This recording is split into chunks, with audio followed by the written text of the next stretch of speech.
Hello' everyone, কি খবৰ আপোনালোকৰ? আশা কৰোঁ সকলোৰে ভাল আৰু মোৰতো ভালেই। আৰু মই পাপৰি আপোনালোক সকলোকে মোৰ অন্য এটি নতুন ভিডিঅ'লৈ পুনৰ স্বাগতম জনাইছোঁ। আৰু আজি আমি গৈ আছোঁ ৰাস চাবলৈ তৰণীত, মানে ৰঙিয়াৰ ওচৰতে আৰু। গতিকে ব'লক ভিডিঅ'টি আৰম্ভ কৰোঁ। আৰু মই ভাবিলোঁ যিহেতু পূজা চাব গৈ আছোঁ, গতিকে আপোনালোককো অকণমান দেখুৱাই দিওঁ আমিনো কি কি কৰিলোঁ তাত। আৰু এইপিনে আমি গাড়ীখন থৈয়েই পাৰ্কিং জ'নত গৈ আছোঁ খোজকাঢ়ি অকণমান। আৰু দেখিছে ৰাস্তাবোৰ ইমান ধুনীয়াকৈ জাকজমকতাৰে মানে সজাই তুলিছে। আৰু এইপিনে গৈয়ে প্ৰথমে দেখিলোঁ ৰাস্তাৰ ওচৰতে শিৱলিংগটো এনেদৰে মাজেৰে ভাঙি মহাদেৱ ওলাই আহিছে। সঁচাকৈ মানুহৰ মনটো যে ইমান ক্ৰিয়েটিভ হ'ব পাৰে, বাপৰে, দেখি সঁচাকৈ খুব ভাল লাগি গ'ল। আৰু এইপিনে ওচৰত মূৰ্তিবোৰ সজাই থৈ দিছে। আৰু জনাবচোন আপোনালোকে বাৰু পূজা চালেনে? মোৰ বাৰু ভিডিঅ'টি দিয়া অকণমান পলম হ'লেও ভাবিলোঁ আপোনালোককো অকণমান দেখুৱাওঁ। আৰু এইপিনে হৈছে মেইন মন্দিৰটো, আৰু পূৰা লাইটেৰে জাকজমকতাৰে পূজাখন অনুষ্ঠিত কৰিছে।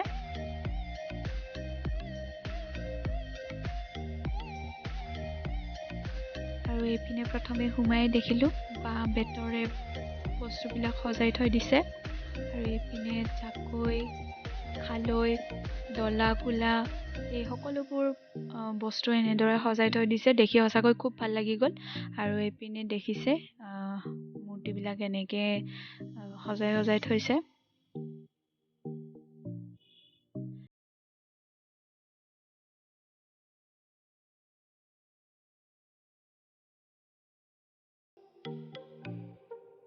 আৰু এইপিনে গেটেৰে সোমাই ভগৱানৰ মূৰ্তিবিলাক এনেদৰে সজাই থৈ দিছে।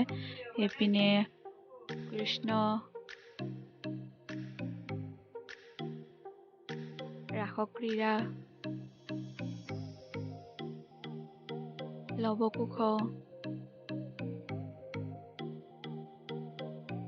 সৰস্বতী মা এই সকলোবোৰ এনেদৰে সজাই থৈ দিছে।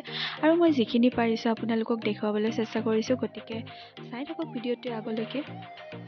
আৰু মই ভিডিঅ'টি এনেদৰে ভইচ অভাৰ কৰি দিছোঁ কাৰণ তাত বহুত গান লগোৱা আছিলে, আৰু কথাবোৰ ক'লেও যিহেতু শুনা নাপাব, তাৰ কাৰণে আপোনালোকক ভইচ অভাৰৰ জৰিয়তে ভিডিঅ'টি আগবঢ়ালোঁ।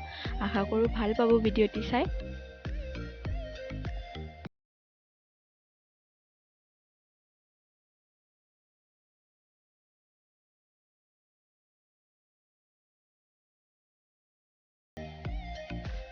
মন্দিৰৰ ওচৰতো বহুতো মূৰ্তি এনেদৰে সজাই থৈ দিছিলে, আৰু অকণমান দেখুৱালোঁ আপোনালোককো।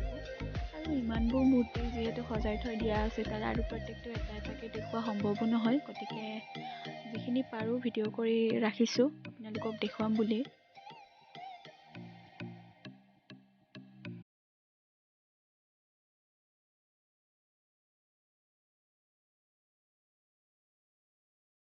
আৰু এইপিনে মই আপোনালোকক দেখুৱাই আছিলোঁ কিদৰে লাইটেৰে ৰামৰ মূৰ্তিটো ধুনীয়াকৈ সজাই তুলিছে। সঁচাকৈ দেখিবলৈ ইমান ধুনীয়া লাগিছে নহয়নে? আৰু এইপিনে চলি আছিলে ওজাপালি। আৰু এটা কথা জনাবচোন, আপোনালোকৰ পিনে এতিয়াও ওজাপালি এনেদৰে গায়নে? কাৰণ এইবোৰ খুব কমকৈ দেখিবলৈ পোৱা যায় আজিকালি। আৰু এইপিনে আমি মন্দিৰৰ পৰা ওলাই আহি ৰাস্তাৰ কাষত থকা ৰাষ্ট্ৰীয় বাণিজ্য মেলাখনৰ ভিতৰলৈ সোমাই গ'লোঁ।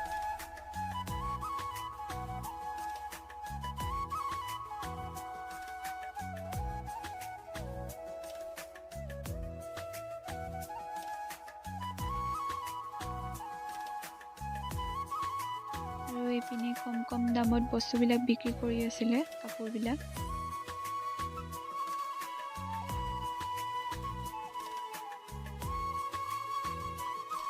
তাৰ পৰা ওলাই আহি আমি আৰু এখন বাণিজ্য মেলালৈ গৈ আছোঁ। সেইখনো ৰাস্তাৰ কাষতে আছিল, আৰু সেইখন প্ৰথমতকৈ ডাঙৰ।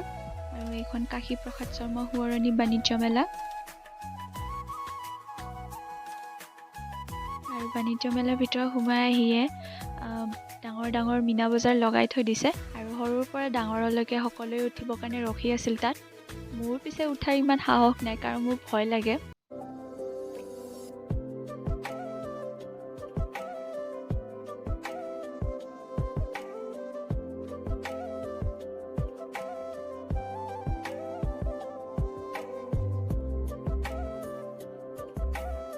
ঠাণ্ডা দিনত কোনে কোনে পুৰা বস্তু খাই ভাল পায় জনাবচোন।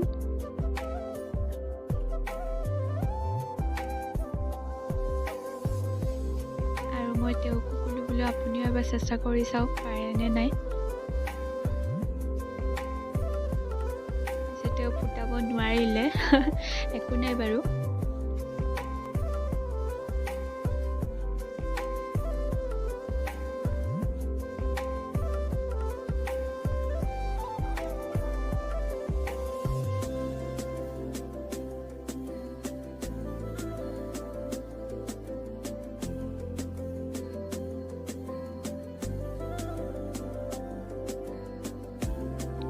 পূজাত এইদিনা নীল আকাশ দা আৰু অন্য শিল্পীৰ দ্বাৰা পৰিৱেশিত গানৰ অনুষ্ঠান ৰখা হৈছিলে।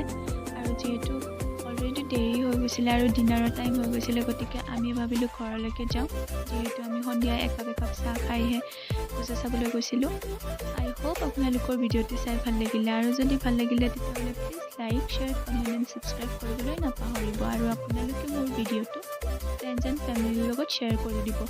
আৰু মই আগলৈ ভাল ভিডিঅ' এনেদৰে আগবঢ়াবলৈ চেষ্টা কৰিম, আৰু আপোনালোকে মৰম দি যাব। আজিলৈ বাই।